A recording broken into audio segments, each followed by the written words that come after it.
mga ka-farmer, good afternoon. Kung nga pala si Malvin, nagtatrabaho dito sa New Zealand bilang isang dairy farm worker.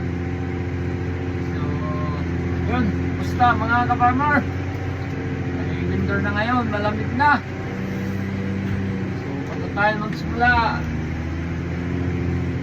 mga hindi pa nakaka-subscribe, please subscribe mga ka-farmer. Please support my small YouTube channel. Ayan, try lang na mag-vlog. Meron akong salamat sa 42 subscribers. At salamat sa bagong nag-subscribe. Maraming salamat sa inyo mga ka-farmer.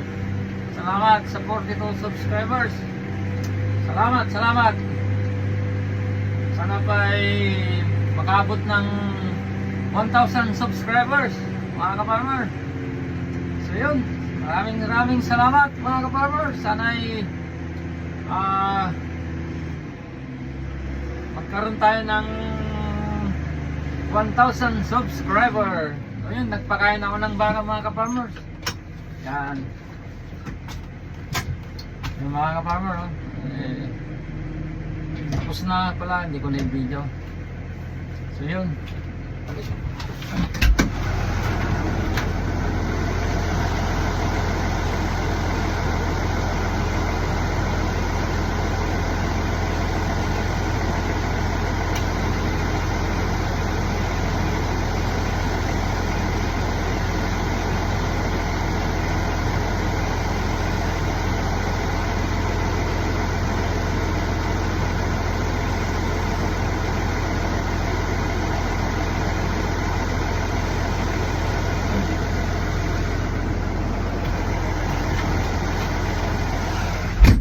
Yun mga ka-farmers, ako nga pala ay 6 years nang nagtatrabaho dito sa New Zealand bilang isang dairy farm worker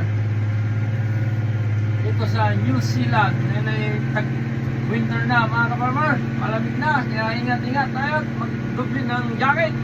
Ako, dubli oh, mas meron pa sa loob, naka-thermal. Malamig sa labas mga ka-farmer.